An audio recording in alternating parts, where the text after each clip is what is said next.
Hello and welcome to the State of Scottish Football here live on Thursday evening on the Estate of Mind network. We're always a bit later than usual because it's a European special and we're currently live across YouTube, Twitter, Twitch, Facebook. I'm running out. I think I've nailed them all there, but thankfully I'm not alone tonight. I'm joined by Grant Campbell. Grant, how are you doing?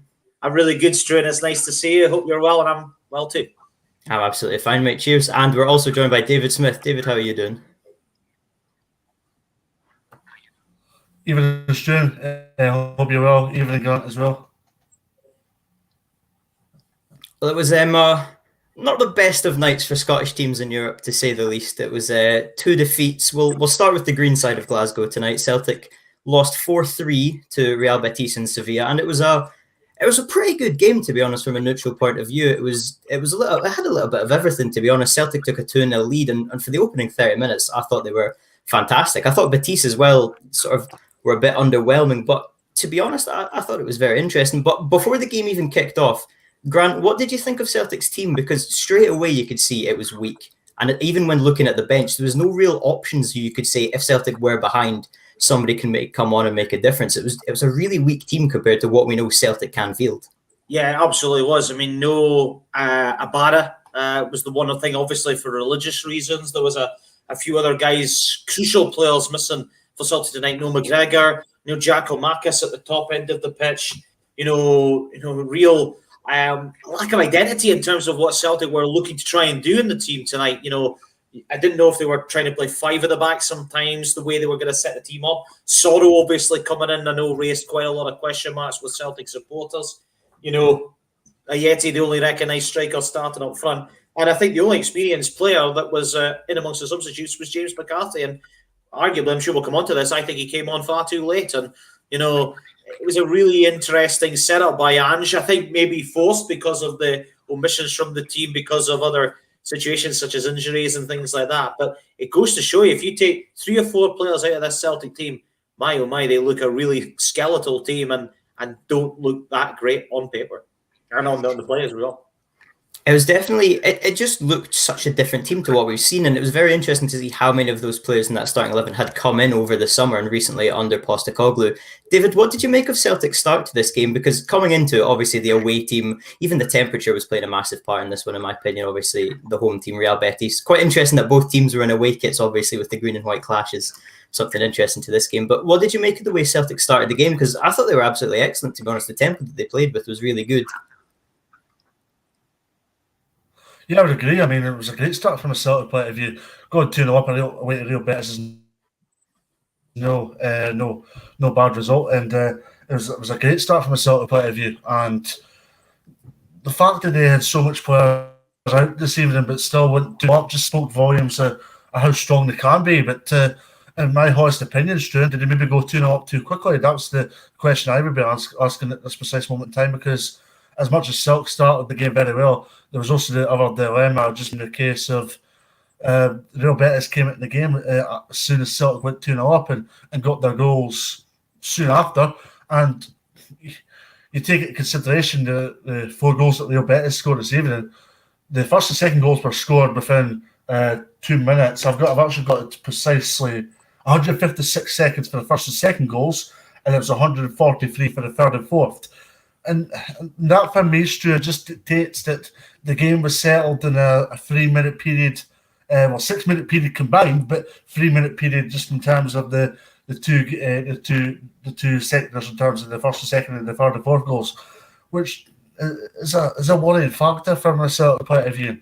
It just shows that the naivety that they've got defensively at the back of Celtic, because Celtic are a team that are blistering moving forward. They've got a good balance moving forward. I mean, it was really good for me tonight. So was David Turnbull. David Turnbull gets a lot of unknown and unjustified stick for me. But what you get from David Turnbull is tenacity. And for me, he was man of the match from a Celtic point of view. And it's a disappointing defeat for Celtic, but point of positives as well. I think it's really interesting there you said about the timing of the 2 goals, just because Celtic did seem to fall away. But I think another interesting time was 7 minutes, and that was how long it took for Sorrow to pick up a booking. Yes. Grant, you spoke about how McCarthy came on too late. I totally agree with that. I thought he should have come on at half time. But Absolutely. What did you make of Sorrow in this game? Because Sorrow's quite an interesting player for Celtic, because last season when he burst into the team, sort of around the same time that Turnbull did, he was quite a hero for Celtic in a sense that he was a real bright spark in a team with very few to pick up on that time. And there was a lot of praise for him on social media. But coming into the new season, he's just not been at it quite the same, really. A Celtic state of mind were picking up on it earlier on. But what did you make of him tonight? Because for me, I thought obviously the bookings were silly. You know, after he got booked, he was tussling with Guardado, and it was Guardado who actually picked up the yellow card. When I first reacted to it, I thought Sorrow was off for a second, and he's just one of those players who you just think as soon as he's booked, you want to take him off. You know, after 15 minutes, it looked like he should have been coming off. Yeah, loose cannon is the phrase I'd use. I mean, you know, inside the first 10 minutes, I mean, I think John Hartson mentioned it on commentary. You know, Sorrow has to have a big game tonight because obviously he's that person who does the dirty work in the midfield. He has to have a disciplined display, and it was anything but disciplined from Sorrow. The early booking put him under pressure. I remember that instance so well with Guardado because it was at a period in the game when Celtic were fairly comfortable. You know, Betis really didn't start the game well. They were all over the shop, I felt, at the back. I mean, remember, this is a team that had Claudio Bravo in goal, who, let's be honest, wasn't exactly Bravo for Manchester City, was he? I mean, it was quite extraordinary how poor at the back Betis were in the early exchanges. And, you know, Celtic got themselves 2-0 up. You know, the penalty gave them a big boost. I was actually surprised Bravo did pick up a booking for the foul for the penalty, by the way. But one thing that really annoyed me about Celtic, and I want to mention this about Sorrow in particular, but also about Celtic as a collective, they lack composure, they lack discipline, and they lack leadership. You're 2-0 up away from home in Europe. Yet again, it almost had absolute deja vu of the Milan game from last season. You go 2-0 up, you start the game so strongly. That's where you have to have that little bit of leadership, that little bit of solidity, and just say, let's just stick in the game, let's keep it tight, let's consolidate, and not give them a route back into the game. And what happened? Miranda scored to make it 2-1. And I'm not pinning Sorrow at the blame for the opening goal because I think it's a collective. I think they've all got to do better. But he was one man that was tracking Miranda's run. And for me, he's got to take responsibility for that. I think Carter Vickers must take responsibility for the second goal because he's clearly playing Iglesias onside, who for me was the best player on the pitch for Betis tonight. I thought he was really, really good. He took his goal very well in the second half and he really involved himself in the game. Canales was really good as well off the ball. But I just felt that Celtic, from David mentioned there, that the timing of those first two goals, it undid Celtic's good work. They'd done the hard work. They got themselves into a 2-0 lead. And you just think, yes, it's a new team. Yes, it's under Ange Postecoglou, but this happened last season under Neil Lennon. Celtic should know how to approach these games better in Europe, especially after getting themselves into a 2-0 lead. Betis are not a Milan. Betis are not like AC Milan from last season. AC Milan are a good side. Betis are a solid side, but I don't think they're anywhere near as good a side as Milan. Now, you could replay this back if Betis finish second in the group, which they may do. But I think Celtic should be kicking themselves tonight because every one of those 4 goals they conceded tonight was avoidable. But going back to Sorrow, I feel I don't even think it's inexperience. I think it has to go down for the sheer lack of professionalism. You know, Callum McGregor's a huge loss tonight. McCarthy has to come on at halftime. McCarthy had to come on at halftime. Sorrow was a red card waiting to happen. You could hear it on social media. You could hear it on the Celtic State of Mind at halftime. I was listening to the analysis, and they were saying that Sorrow was a red card walking. And, you know, I was really, really surprised it took Ange 11 minutes into the second half to make the change. Game had already been lost by then. They conceded 2 more goals. They went from 2-2 to 4-2. You know, it was crazy management from Ange, in my opinion. Something that I feel he got massively wrong tonight. It's interesting, and it's not quite a cliche yet, but I know a lot of people, especially on social media, talk about the most dangerous lead that you can have in football is 2-0, and it seems to have happened twice now in the one space of 1 year to Celtic. And the goals that Celtic scored were interesting. I thought the first one was excellent. The VAR check, it felt like it took about 15 minutes, to be honest. It was really well worked. Never ever a handball. No chance. It was quite funny how animated John Hartson was getting on the commentary. He was fuming as well at the decision. He was sure it came off his hip or his shoulder, just some part that was legal to touch the ball with. And then the penalty, and I thought quite a funny narrative coming into this game was it was the 2 goalkeepers who Pep just got rid of, basically didn't want them anymore at Man City, and now they were facing off in the Europa League for 2 pretty good sides. They were under the same management as Pellegrini, weren't they?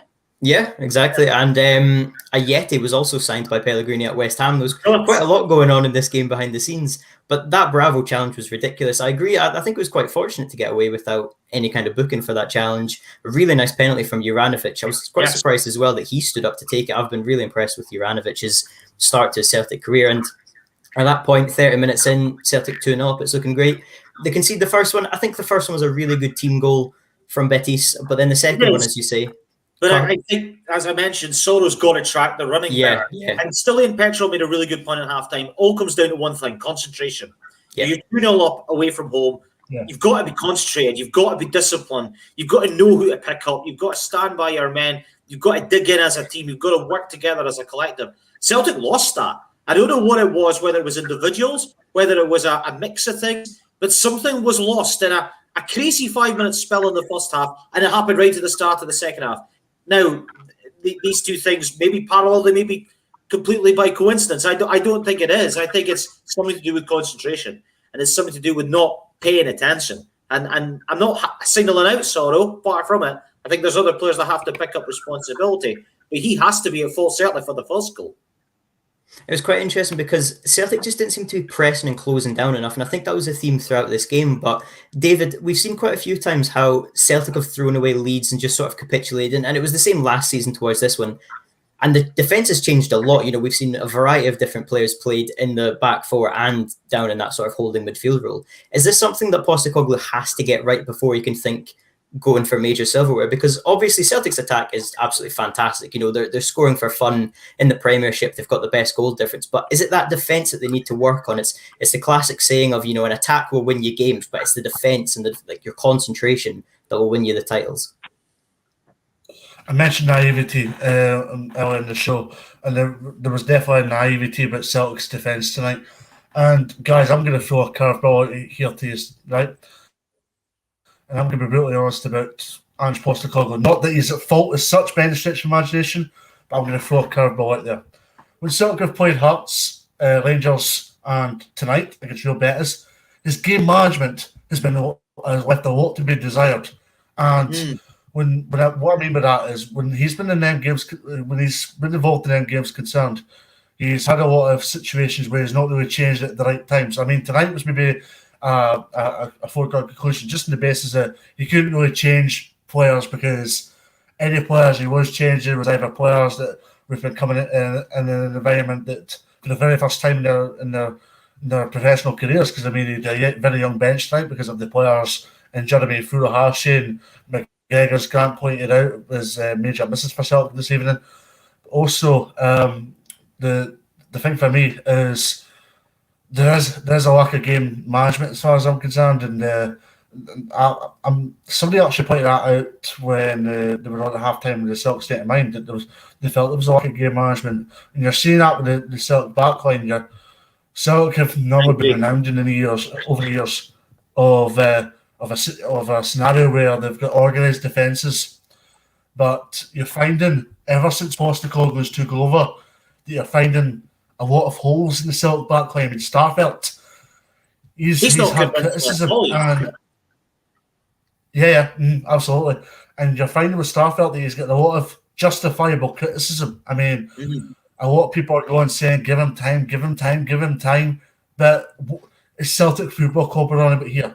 And there's not a lot of time involved with Celtic. I mean, I was asked a question about Amy last night with regards to Ayeti, and I made the point to Amy last night that Ayeti needed to hit the ground running. And it's the same if you're a defensive player at Celtic, you need to hit the ground running fairly quickly as well. And there's too many holes, and you can understand why players are getting away with things. I mean, Grant alluded to the 4 goals that Betis scored this evening, and there was a lot of holes in that Betis backline. And the likes of Iglesias, he'd all the time in the world for that 3rd goal. I mean, absolutely. And so did the guy in the left. Yeah, so did the guy in the left, whoever crossed the ball. Yeah, thank you, Grant. Them 2 players combined had a lot of time in the ball, and had that been another Celtic backline, such as an Ayer or a Van Dijk, or not that I'm comparing, but I'm looking at it as of Celtic teams in the past. That's situations which were very similar, would have been defended properly. And yeah, that's the most frustrating thing from a Celtic point of view. And the thing is that these things need to be rectified immediately, and there's not much time to rectify these things. I mean, they've got Livingston on Sunday. It's an opportunity to go and try one or two things, but then we'll get on to it later on in the show. But Celtic can't undermine Livingston here. I mean, Livingston are a side that haven't started the season very well, but in the same token, it's a team that, and it's a club that Celtic, if I'm not mistaken, they haven't won in the last 4 at the Tony Macaroni Arena. Can't exactly take for granted. But back on your original point, and yeah, there's so much to worry about if you're a Celtic fan at this precise moment in time defensively, because I mean Joe Hart was even at fault, maybe you could maybe say, but yeah, plenty of answers. I think that's harsh. And very okay, fair enough. But on the defensive side of things, plenty to improve on, and yeah, it needs rectified very quickly. Because I mean, a lot of big games come up for Celtic, and they're already behind Rangers in terms of their title race, considering the Old Firm result a couple of weeks ago. So, plenty to rectify moving forward. I mean, Celtic have lost the last 4 away games. They lost the Alkmaar game as well. You know, it's concerning. It has to be a concern. You know, and I mentioned about Hart there saying it was harsh. I thought Joe Hart made a couple of good saves before Betis got the goal back to make it 2-1. I don't really think he could have had much chance on the first 2 goals. The one maybe I think you're looking at is the third goal, but I think that's down to a really great cross from Canales, which makes it all happen. The fourth goal, I don't understand what they're doing. They have men on the post, and then they snap out. And like the ball's not cleared outside the box yet. The guy's been allowed to turn and snap shot across the goal. It was crazy defending. But then I don't think Betis were great defensively either. So it was just a bonkers game. I think the point on Starfeld's quite interesting. Grant, that's the thing I was going to touch upon as well. The frustrating thing from a Celtic point of view, you had like Ariete, and yeah, there was no Furuhashi, but that would have been a very frustrating thing from a Celtic front. Would have been the fact that Betis were there to be shot at, especially in the first 20-25 minutes. You see, everybody's seen it for themselves. How Betis were getting exposed massively, and it probably resulted in Celtic getting the 2 goals that they did, because yeah, they got the penalty and then they got the goal, which obviously had the VAR presumptions, but the VAR goal stood. But it was a signal that Betis were there to be shot at. And the disappointing thing from a Celtic point of view is they never materialised the fantastic start to the game that they had, and they never exposed the Betis defence for the whole 90 minutes. And they shipped 4 goals, all cheap goals. Yeah. I think one player who was quite interesting tonight, I think, was Joe Hart. The fact that he got the captain's armband, I thought was quite impressive. But obviously, I think that does show that there is a lack of leadership in that team when there are injuries. But obviously, made a great save. I think it was around the 18th minute from the header in the corner. That's the one I was referring to earlier on. My instant thought with that was Bain or Barkas don't save that, and I thought that's the difference he made. Right. And at that point, when I think it was still 2-0, I was thinking, that could be one of the big saves that makes a difference. But obviously, in the end, it didn't quite come to that. But I think the points on Starfelds are interesting because obviously he's the senior centre back really in that team at the moment, but he's sort of failed to impress so far. And I think he is a Swedish international in the team. I believe Lindelof and Hollander were the 2 who started Sweden's most recent game, or at least one of the most recent games. But Grant, do you think he's one of these players who obviously has had a tough start to the Celtic career, and I'm sure he will get better, but do you think it's a bit of a concern the way he started in these games where you need your big money centre halves? Because obviously 2 of them are quite young. Carter Vickers, I think this was only his 2nd game as well in a Celtic shirt. So these are the games where, although Starfeld is new, you're already sort of relying on him to step up. Yeah, absolutely agree. I've not been impressed by Starfelt in a Celtic shirt. Yeah, he's supposed to be a guy who is a leader, a commander at defence. I've not seen anything in the games I've watched him. Even in the against Rangers, he didn't look commanding in that defence at all. He looked like he was nervous in possession. I've heard a lot of Celtic supporters think that he'll get better with someone like Christopher Jullien in central defence. Well, the way I see it is I think Starfelt needs to actually concentrate on his own game and make sure it is up to standard. Yes, of course, I understand it takes time. But Starfelt's been at the club a while now. You know, it's not as if he's just walked in and this is his debut. This is what I think his 6th or 7th game. You know, okay, you're not going to get any easy games in a Celtic shirt, but that's because you're expected to do well when you are in a Celtic shirt. You're representing Celtic Football Club. You know, I really feel sorry for Welsh. I think Welsh has not done too much wrong, in my opinion. He's still learning. He's still developing. Carter Vickers, I think the jury's out on him. I think, you know, he's still really raw. I thought, as I said, his positioning at the second goal was wrong. He was trying to step up and play the guy. Need a pacey centre-back. You know, when we talked about the glorious Celtic teams of Brendan Rodgers era and teams like that, they were blessed with pace in that backline. Van Dijk had a bit of pace about him. Boyata, even though he was a little bit of a bomb scare, had pace about him. Jason Denayer had pace about him. You know, you look at that defence, I think they look disjointed. I think there's a lack of cohesion there. There's a lack of understanding there. Of course, there's still developments to be made. Of course there is. But we're now into the meat of the season. You know, I think it's time now that Celtic stuck with as strong a back four as they can. Okay, you've had injuries. I accept that. But I still think that Starfelt has to raise his game and quickly because they're playing catch-up, as David mentioned. They lost the Glasgow derby. You know, yes, they had a good win against Ross County, but let's be honest, at home, Celtic this season have rampage teams. I don't think their home form is a problem. But away from home, they've lost the last 4 in all competitions, and that has to be a concern. And going into a match this weekend against Livingston, where they haven't won in their last 4 games, 3 of which have been draws. The other one was, of course, that game that Lyndon Dykes showed his class in a Livy shirt. If I'm a Celtic supporter, I'd be very concerned because you know what Livingston are going to get you. They're going to be in a battle. They're going to throw balls into the box. You're going to have some commanding defenders in there to head the ball away and show authority in there. Starfelt doesn't show that for me. I think Daniel Max made a really good point in the comments there, and this is sort of the flip side of the coin. Celtic were coming into this game as the underdogs, and Betis are a really good side, scoring 3 goals away from home. And to be fair as well, Pellegrini is a really good manager. David, I think there are definitely positives to take away from this game from Celtic. Obviously, shipping 4 goals isn't great, but at the same time, I think you need to look at this game and say, you know, you're away from home. Betis are a great side. I mean, looking throughout their team, there are a lot of good players in that, you know, namely Nabil Fekir. He didn't really have his best game tonight, but I mean, he's one of these superstars in world football, or at least should have been superstars in world football. One player who I was really impressed with tonight was Jota, and I believe this was the first time he's properly made an impact in a Celtic shirt. What did you make of him tonight? Yeah, I would agree. I'll go into your first original point with regards to how Celtic played and the positives that Celtic could take. Because, I mean, you're playing against a side that finished 6th in the La Liga last season. The La Liga, as everybody knows, is a top standard. And Celtic competed a side of Manuel Pellegrini's stature. Manuel Pellegrini's always had successful and fantastic teams.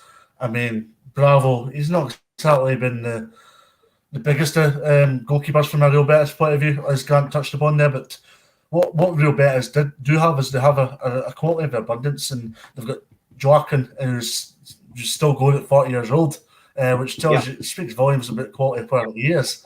But yeah, I mean, plenty to be positive about. I mean, you've had no Carl McGregor, you know Furuhashi.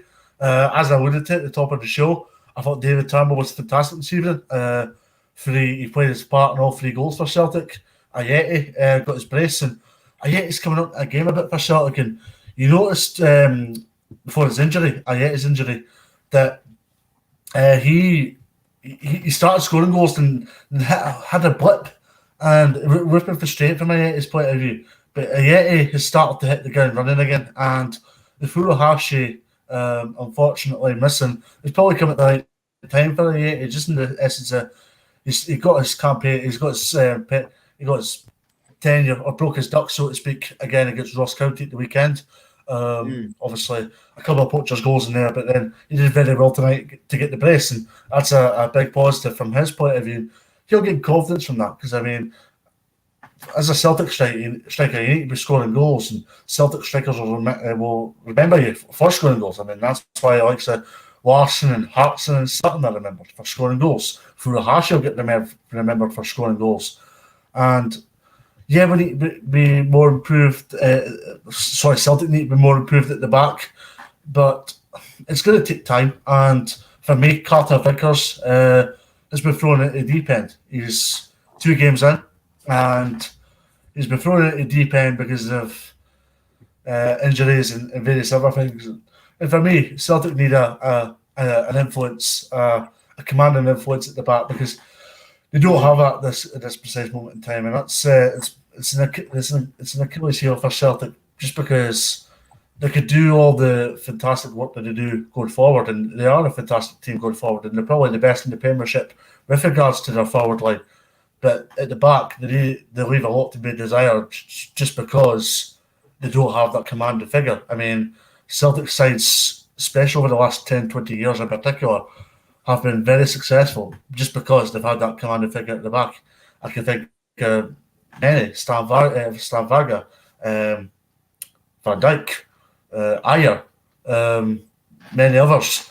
So, yeah, there's plenty to go work on, but at the same time, there's plenty of positives as well. And I mean, Celtic have pushed last season's 6th best Spanish team with no Furuhashi, no McGregor, and a lot of improvements, but a lot to be happy about at the same time. And of course, with the Celtic team as well tonight, you think you've got Greg Taylor coming back, Christopher Julian's going to be coming into the side. There's also Stephen Welsh, Callum McGregor, Furuhashi, we've mentioned. Abad will be coming back into the side, and of course Giacomakis, the new signing in the summer. Grant, are those positives that Celtic need to take away from this game? The fact that they've gotten 3 goals away from home against a really good Betis side, and I think what probably sums up Betis's quality is the fact that they could bring on a Euro 2016 winner in William Carvalho off the bench. You know, he didn't even start for them. I think that shows that they've got quality. And I think Hector Bellerin didn't even feature tonight as well, who they signed in the summer for Arsenal. So are there definitely positives to take away from a Celtic point of view? I maybe share this a very different way to what David thought, but I just look at it and think, and I said this earlier on, Celtic did the hard work tonight. You know, they got themselves into a 2-0 lead. You know, that ultimately comes down to poor game management, not just by the players, but by Ange Postecoglou. You know, you get to half-time having lost a 2-0 lead, you simply have to make a change. We talked about not bringing McCarthy on, but I think Celtic needed 100%. Discipline in there, needed to tighten things up in that area of the pitch. I think David mentioned the fact that Ayeti scored twice. I think Ralston got the 3rd goal from the free kick you were talking about, my man. I was just thinking about that earlier because Juranovic scored the penalty. But what I will say about Celtic is that Betis are a solid team, and I noticed they have only lost once this calendar year, which is quite extraordinary. Maybe kind of showed my petty and ill-informed nature of actually how good Betis have been in La Liga. But I do feel that if Celtic want to progress in Europe, and crucially in this group, they have to be taking something out of that game tonight. Now, okay, you could win the 3 home games, and you know that might be enough. We won't know. But let's say Leverkusen come to Celtic Park next week, because I think that's the right games. Leverkusen come to Celtic Park the next game week and get a point. Already Celtic have got to go away from home and get a victory to try and progress in the group, because I don't think 7 points, say, win the other 2 home games is going to be enough. So I think we'll only really find out if it was a good performance as this group evolves. I think you've got to win your home games. Bayer Leverkusen won the other game in the group tonight. You know, they're going to be a competent team. And obviously Celtic in the past have shown that, you know, Ferencváros can get at Celtic. So, you know, is there a lot of positives to take from the fact? Yes, okay, 3 goals, fair enough. But if I'm a Celtic supporter tonight, I'd be kicking myself because, as I mentioned earlier on, Betis were there to be got at. Yes, you've all these players out, but there was still a decent team there. And in the first 20-odd minutes of the game, you wouldn't have realised that McGregor and Abada and Furuhashi weren't there because Celtic were comfortable. You know, Betis really did lay a glove until they got the goal back. And suddenly the game changed. And Celtic panicked. And that's where you started to question, oh, this is where we need McGregor. This is where we need Abada. For me, that's down to game management. And also, you have to question some of the players' mentalities. The mentality of the players coming in at half-time. When you lose that 2-0 lead, you've got to kind of reset and say, right, we've got to go again, but we've got to show discipline. And it didn't happen. So, yeah, To answer your question, I'm not sure there is too many positives to take. I understand where David's coming from, and I value his opinion, and I take it on board. But if I'm a Celtic supporter tonight, I'd be very, very frustrated with that result. You always want to sort of play after a loss. You always want to play the next game to bounce back quickly. And Livingston's going to be a tough one for Celtic, David, because although Livingston are yet to win a game this season, and a lot of people have them sort of tipped to be around that 11th, 12th sort of spot in the Premiership, they're a good side. And as you previously mentioned as well, they've got a good record against Celtic.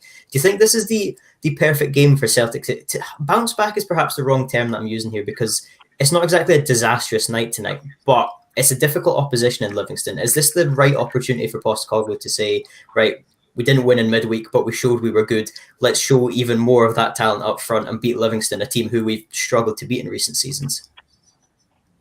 It's the perfect opportunity to put out a statement, as far as I'm concerned. I mean, Livingston are a side that haven't started the season very well. But the same token, and in the same sentence, you also look at that by saying, Livingston's a tough place to go, and Celtic have found that out throughout the years with, in my honest opinion, probably stronger sides than they've got right now. And I'm not saying that because of the players that they currently have. I'm saying that because of the system they currently have in place. And the system they have in place won't last to probably Christmas, and certainly won't last the season.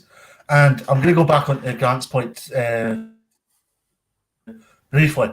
And I agree with your point in game more clearer on when I spoke about it earlier in the show. But yeah, game management was a big thing for me. I mean, I tried to be as positive as I could for Celtic this evening, but the game management thing was a real concern.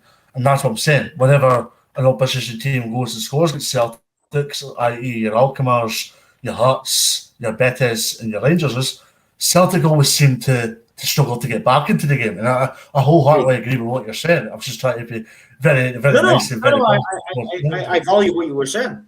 Sorry.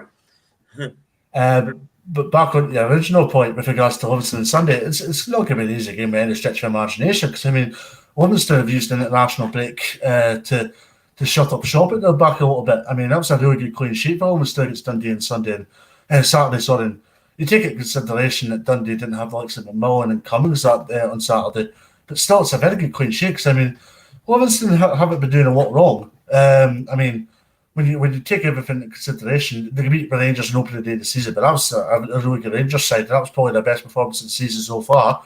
And then they played against Aberdeen, and it was a Max Stryjek howler that meant Aberdeen scored the winner late on. Because if not, it was probably a draw in that game, and that was against an Aberdeen side that had a bit of momentum then. So it's not going to be an easy game by any stretch of imagination Sunday. For me, I would be trying one or two different things. I think it's a big week coming up now, not just based on Sunday. I mean, the priority will be on Sunday, yes, but also you've got Rafe Rovers on Thursday night, and Aberdeen in the past few weeks were understanding the fact that if you change players and change systems and implement different things, you'll get exposed and you'll get found out, and that's the most important thing for Celtic. I mean, it's a big week coming up for Celtic, and they need to make sure they're not on the receiving end of a potential banana skin, either against Livingston or indeed against Rafe Rovers. And if they do that, pressure will increase on Celtic, increase on Ange Postecoglou. And yeah, there's frustration because you've not got Forrest at the moment, you've not got McGregor at the moment, you've not got Furuhashi at the moment. But I also said to people that maybe Carl McGregor not being available at this precise moment in time, it's maybe a good thing. And not a good thing from a Celtic point of view, but maybe a good thing from a personal point of view, just because Carl McGregor's played a lot of football recently for club and country. And I'm not saying by any stretch of imagination he's getting burnt out, but you also need to take into consideration a fit and fine in Carl McGregor, and a fit and fine in Carl McGregor when he's not had as much games to dwell in, will be one of your best players in the team. And a Carl McGregor with less game time than what he's getting already, because he maybe is getting overplayed, will win games of football outright for Celtic. And that's the thing. But Livingston, they've lost what they were good at last season, and that was their organisational play. Livingston were really good in terms of the defensive work. Guthrie and Fitzpatrick, if I'm not mistaken, did very well in the back last season for Livingston.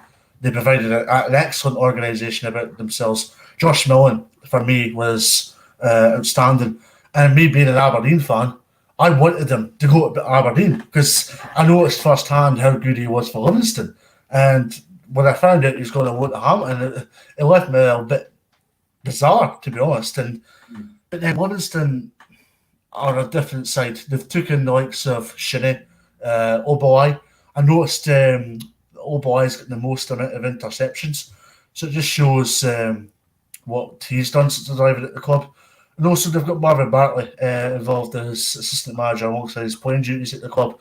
And Marvin Bartley's obviously been big in terms of the racism side of things and promoting our game in a different way and promoting our game in a justifiable way that deserves to be promoted. So full credit to Marvin Bartley for that. But yeah, hard game for Celtic on Sunday, and the most important thing will be the 3 points. It's an interesting point you made on McGregor getting burnt out, because I think in the last year he'd played more minutes than James McCarthy had in the past 3 or 4 or something ridiculous like that with his injury issues. So it possibly is a good thing for him to get a bit of rest now coming into the difficult end of the season. Well, not really the difficult end of the season, but some important games coming up for Celtic. But we'll switch over to the other game that happened tonight, which was Rangers against Lyon at Ibrox. Rangers got beat 2-0 in the end.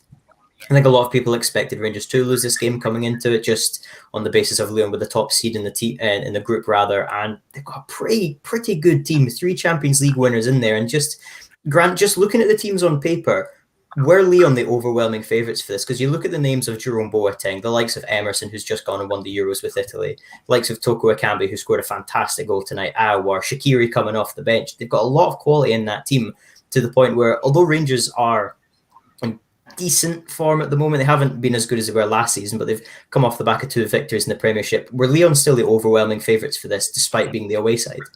I'm not sure. I thought it was a 50-50 game coming into it, to be honest with you. You know, obviously Dembele was out, which I thought was a big boost for Rangers. He started very well in the French league. I think he scored that fantastic goal at the weekend past. And, Lyon have started the French league fairly okay, not magnificently well. But you mentioned the embarrassment of riches that they have. I mean, you had to bring off Shaqiri off the bench, which I couldn't believe when I saw him coming on. I completely forgot he went there, which shows you where my head's been the last few weeks. But, you look at their team, you're absolutely right. I mean, Emerson in there, obviously had a fantastic summer with Italy.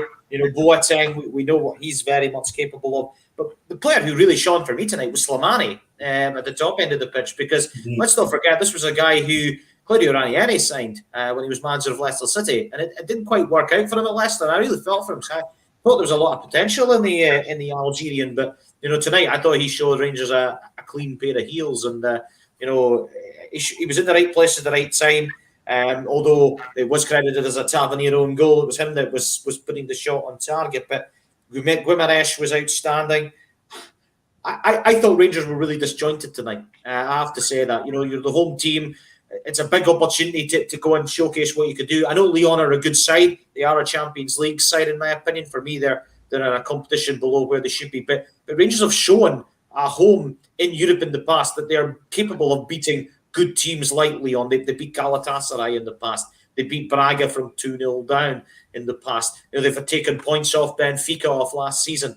Rangers with their Europa League history and quality in the group stages, I think should have been looking to do a little bit better tonight. And being frank with you, I think they were outclassed tonight. I think they lacked that razzmatazz in the middle of the pitch. I felt they lacked a little bit of quality in key moments. I thought Lyon were really well disciplined and well drilled.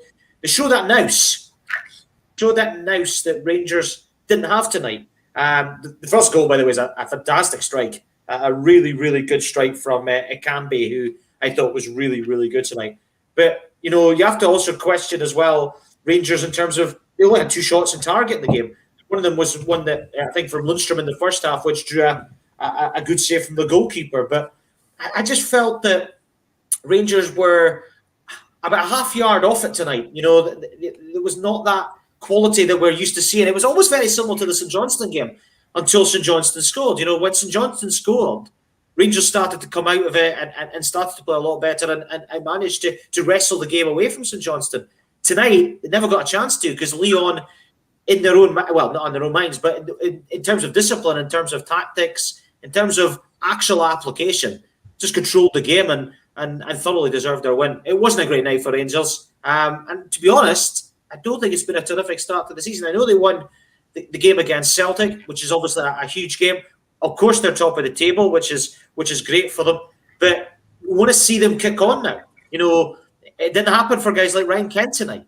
You know, it didn't happen for guys like Stephen Davis tonight, who was substituted. Scott Wright came on for the last half hour. I actually thought Scott Wright was one of Rangers' better players when he came on tonight. Sakala had to come on and didn't really influence. Morelos was booked and didn't really have an influence in the game. Rangers' key players didn't turn up tonight. And that's the worrying thing for me. Definitely. And as you say, although they are top of the Premiership, compared to what we've seen from this side last season, they're almost a shadow of their former selves. They don't look as good. But David, Grant just picked up on Slimani there. I thought Lyon were really good in attack. And I think the word I'd used to describe them today was composed. Just the way they passed the ball about, it just looked a bit of a level above. And in contrast, Rangers were quite rash and just disjointed. They just didn't really seem to be clicking at all. Did you notice that with the Lyon counter-attacks most of the time, that anytime they went forward, they just looked in control of the situation? If I'm going to be honest with you, it's both. I think Lyon noticed that Charles and counter-attacking football as a weak point in the Rangers side and exploited that, just because they knew that's where they could hurt Rangers, because that's the thing that Lyon are good at. They're really good at bombing bodies forward, and you're right, left backs for Lyon, they were really good in terms of getting on the ball, but also not exactly playing the ball across the middle or playing across from side to side. They were really good at getting the ball forward and creating attacks immediately, and that's the big thing for me. And that they got a lot of joy both the left and the right, and it probably made the Rangers defence under pressure straight away. When it was good for Goldson in particular to come back in, but Rangers at the back looked half-hearted at best. If that's putting it bluntly, and yeah, there could have been a lot more to improve on from a Rangers point of view. I mean, it's a rare Europa defeat, but it's one they're going to have to go on and to take the teachings on and improve moving forward. But I mean, that was a good way on side you were playing tonight, and that's without Moussa Dembele. Shaqiri came on, and there was other players missing that would normally be in that Lyon team as well. But yes. Grant's right to mention that Slimani had a good game, because Slimani maybe didn't get the break that he wanted at Leicester, but he's came to Lyon, which isn't really as big a league as the Premier League, and he's done very well at Lyon, and he had a really good game tonight. From a Rangers point of view, disappointing, but it's about getting ready for Motherwell on Sunday, as is the case for Celtic. They'll get ready for Leinster, but from a Rangers point of view, they need to get ready for Motherwell on Sunday. And you're right, Grant. I thought Camby was man of the match for me. His tenacity to get in the ball, his ability to get past the defenders, his ability to expose defenders, but also his ability and his intelligence. That first goal spoke about intelligence for me. Yeah, Ryan Kent, and you're right, was to blame for giving the ball away. But then a lot's been made about Ryan Kent being a more sharper player for Rangers, and I thoroughly agree with that. But the other side to this is he gave out the ball away twice for both the goals concerned. The first goal, he lost the ball in the middle of the park, and then Camby's on the ball, get it past Lundstrom, and then banging it into the net beyond McGregor's reach. Yeah, the problem could be raised towards Lundstrom, and I thoroughly understand that. And yeah, Lundstrom could do a little bit more here, but Lundstrom, in defence to Lundstrom, he's not helped by other players in that Rangers team. And then the second goal, yeah, it's a Tavernier own goal ultimately. But who gave the ball away? Ryan Kent. Simple fact. Completely agree. Yeah, and that's the thing. I mean, it was a disappointing evening from the whole Rangers team. I mean, in the first half, the three in the midfield for Rangers were very composed in the ball, and that is a positive. But as far as the rest of the game is concerned, Lyon ran ragged over Rangers and deservedly got the win. It's very interesting that you both brought up Ryan Kent there, because obviously I think quite a few Rangers players have not had the best start to the season, but Kent in particular for me has just been poor. And these are the type of games where if you need that little bit of magic, that moment of magic, one of your players to step up, it's got to be Ryan Kent. But he did it in the opposite direction. You know, he was giving away the ball for Lyon. Grant, do you think that's a bit of a concern, the fact that obviously you want your players to be taking risks and to do things, but at the same time, they need to remain composed and stay in the game. If you need to play it simple, sometimes you just have to play it simple in these sort of games. I think he's a man under pressure, Ryan Kent. If he's not, someone far on, because his performances have just simply not been good enough. Even in the Celtic game before the international break, where I thought he was slightly better, you know, we've not seen Ryan Kent even near the standards of last season. I mean, I really wanted to see Scott Wright starting tonight. I think Scott Wright offers that something different. He offers a little bit of quality. He drives and takes defenders on. For me, Kent wants too much time in the ball. He wants to be over elaborate in possession. And as David alluded to there, he cost his team tonight. Two badly placed passes, dilly-dallying in possession, and it ultimately cost Rangers dearly. And I just feel that, you know, with the Yanis Hadji out injured and obviously with COVID at the moment, you know, you look at that Rangers team and particularly the substitutes, and you have to think, well, if Kent's not going to do it, who is going to do it? And for me, Wright is the easy option to bring off the bench. I know Kemar Roof started on the bench tonight. I thought that was a slight surprise. It was just a really, really strange performance from Rangers. I mean, one thing we have to mention early on as well is the fact that Connor Goldson got a very early booking in the game. And I think that made a huge difference to the way he played tonight. Because usually when Goldson is playing well, he's usually timing challenges well. He's usually getting stuck into defenders and giving them no peace. The fact he picked up an early booking, in my opinion, gave Lyon a lot of confidence that they could take him on, knowing that he was on a yellow card, knowing that he couldn't commit, because if he committed a foul, he would have been off. And I think what really helped tonight, and what should have really been helping from a Rangers point of view, this is where your defence have to do more in midfield. And this is where more and more and more you're seeing why Ryan Jack is such a big loss for Rangers in that defensive midfield. Lundstrom, yes, he ripped it up in the Premiership with Sheffield United for one season. I've not seen him play a consistent good game yet in a Rangers shirt. Yes, you could say he scored against Dunfermline. Yes, you could say he had a good 15 minutes in the Celtic game. But this was a huge game for Rangers tonight. And for me, yes, Kent was to blame for the two goals. But David alluded to that point there, particularly in the first goal. Lundstrom has to get out and stop the shot quicker than he does. You know, it's a great strike, fair play, and McGregor's got absolutely no chance. But got to close down the ball. Got to close down the shot. I mean, it was absolutely gaping all there. I thought Stephen Davis had one of his poorest games in the Rangers shirt tonight, which is quite extraordinary because Davis is such a good player. Kamara, you know, I really like Kamara.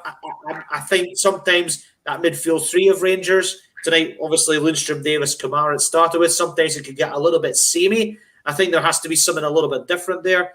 One guy who really disappointed me tonight was Aribo. And I think Aribo, for me, we talk about Kent not performing. Joe Aribo didn't perform tonight. And Joe Aribo, for me, can be a bit of a joker in the pack. I think he can be a player that people forget about in a Rangers shirt because Aribo's got quality. We know that. But tonight, didn't see that. He obviously picked up a booking and ended up being substitute. Goes back to my original point I mentioned earlier on. Too many Rangers players didn't turn up tonight. Alfredo Morelos didn't turn up tonight. You know, this is a big game in the Europa League. You want to get off to a good start in your group. Even a point tonight wouldn't have been a bad result for Rangers, all things considered.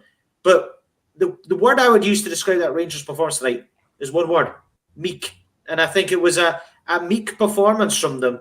And yes, you could say Lyon were really good, but I thought Rangers meekly fell apart in the second half. And when the game went 2-0, that was it. That was game finished. There was no fight back from Rangers. They never felt like they were going to get... If they got one, they could have given the crowd a bit of hope. Never felt like it was coming. I don't know what David thinks, but that's how I perceived it anyway. I'm going to go tactical briefly here. Stasio for Slavia Prague last season against Rangers. Yep. Scored against Rangers in the first leg of the Europa League in the last 16 or last 32. He scored a goal very similar to that first goal this evening. Similar area, similar technique, and it just shows to me that Rangers aren't learning from their lessons. Correct.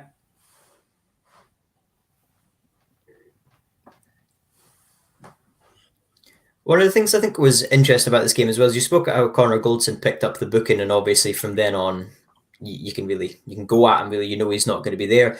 The captain, James Tavernier, similar to Ryan Kent, he's had a poor start to the season as well. These are the players in the backline who you really need to step up for these big games. On the opposite side of the pitch, you had Jerome Boateng, and I know he came off around the 60th minute, I believe, but you could see the composure, what he was adding to that team. And he's new into that Lyon team. He's only been there for about a month at most, really, since arriving as a free agent in the summer. But you could see the impact, couldn't you, that he'd made in that team? Just the composure in general, the way he's a been there, done that sort of player. And his man beside him as well, Jason Denayer, who's formerly of Celtic, I thought was impressive tonight. There was one moment running down the touchline where Morelos was behind Denayer, and I think Morelos maybe tapped him, and Denayer went down and he won the side the free kick, and I think it was probably the wrong call, but it was that sort of experience and just maybe poor gamesmanship in the way as well, the Lyon centre-backs, but it was being effective, wasn't it? Absolutely, and I think, that's what we're talking about. It's about mastering the game and managing the game to your advantage, and that means maybe using a little bit of the dark arts to get your way and to do the kind of dirty things well, and, Rangers lacked that tonight. They lacked that nous, I said earlier on. And it goes back to what we talked about. Lyon they knew how to get things done. I said this earlier on. They are a Champions League side on their day. They are a very competent team. They are probably going to be one of the very, very far right challenging contenders to PSG in the French League. Paris Saint-Germain will win the French League, but Lyon will give them problems. But I just felt tonight that Rangers, and David made this great point earlier on, they didn't learn from lessons from previous campaigns. And that Stanchu goal you mentioned there is an interesting point. I completely forgot about that, so fair play to you for bringing that up.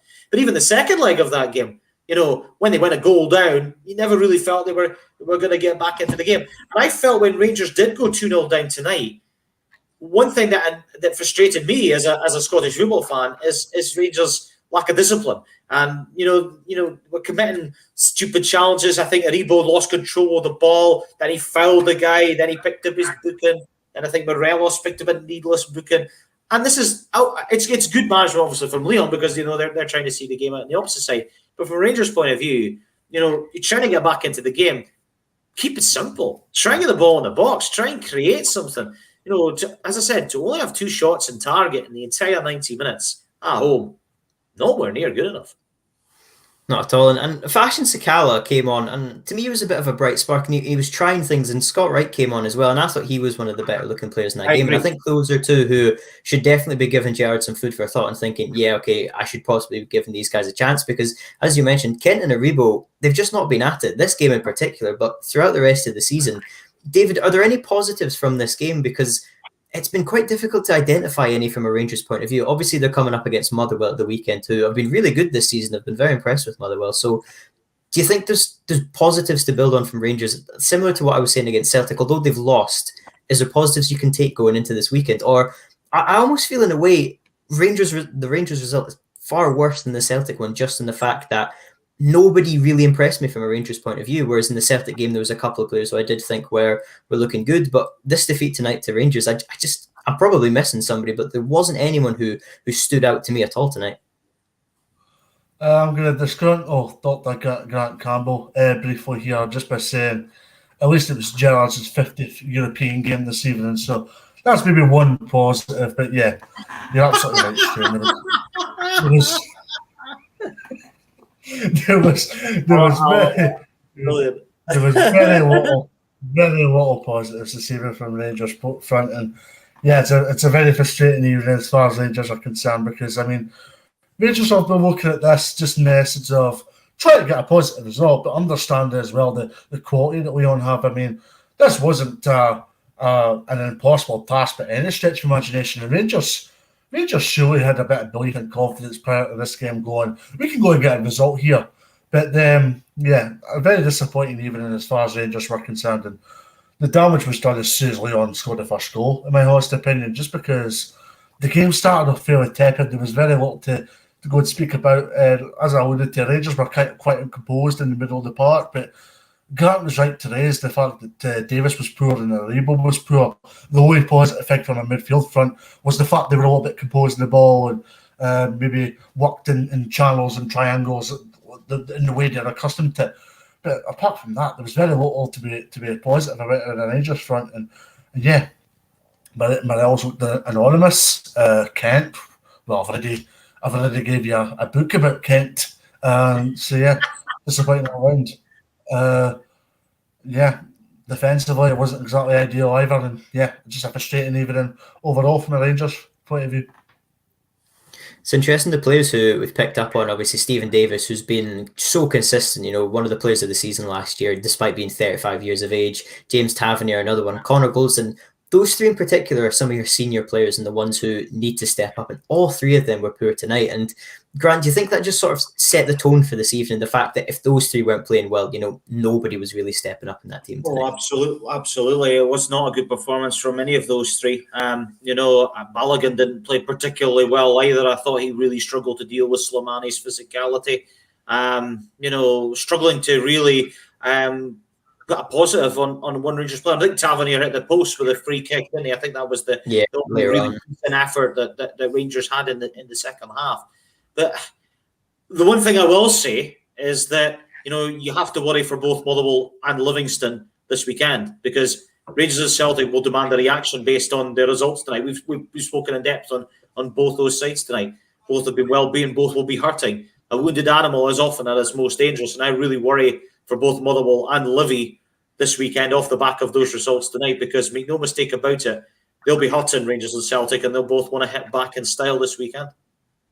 Most definitely. I think they've both now got even more reason to win. Obviously, the Premiership is getting very intense near the top. There's been a few iffy results. We've still got 5 teams waiting to get their first victory in the Premiership, but it's going to be interesting. And tomorrow night we'll be back as well with the preview of the Premiership games. But I'll just ask the both of you now, have you got any final talking points on tonight's European games or any other players that we've possibly missed who maybe had a decent game for Rangers? I want to make a slight correction earlier on, because I think I said earlier on that Celtic had lost their last 4 away from home in all competitions. It's actually 4 of the last 5, because I forgot they did win the first leg against Jablonec.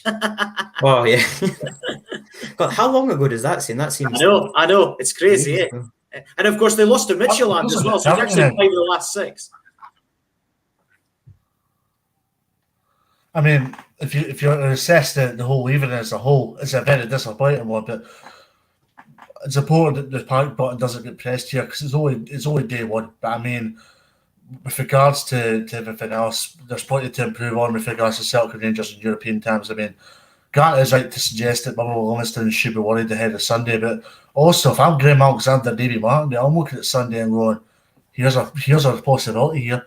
I seen it in front of my own eyes to suggest that Motherwell could have a go at Rangers on Sunday with Van Veen and Tony Watt. Tony Watt's a different animal under Graham Alexander, and Motherwell are a different kettle of fish under Alexander this season. And I'd be wary if I'm Rangers heading to Sunday. And yeah, both Celtic and Rangers will be looking for a reaction, but the bottom line is when both Rangers and Celtic need a professional performance, and if they don't, pressure will get on to both sets of managers and both sets of clubs straight away, because one defeat's bad enough for both the big Glasgow clubs. 2 feels like it's the end of the world, and it's important that they get a reaction come Sunday. Most definitely. Well, it'll definitely be an interesting weekend for sure from the Old Firm's point of view. We'll be previewing it tomorrow night at our usual time of 6 o'clock. But for now, I'd like to thank David and Grant for joining me tonight. It's a shame none of the Scottish teams won, but I think there's definitely plenty of talking points nonetheless. So I'd just like to thank you again, and we'll catch you next time.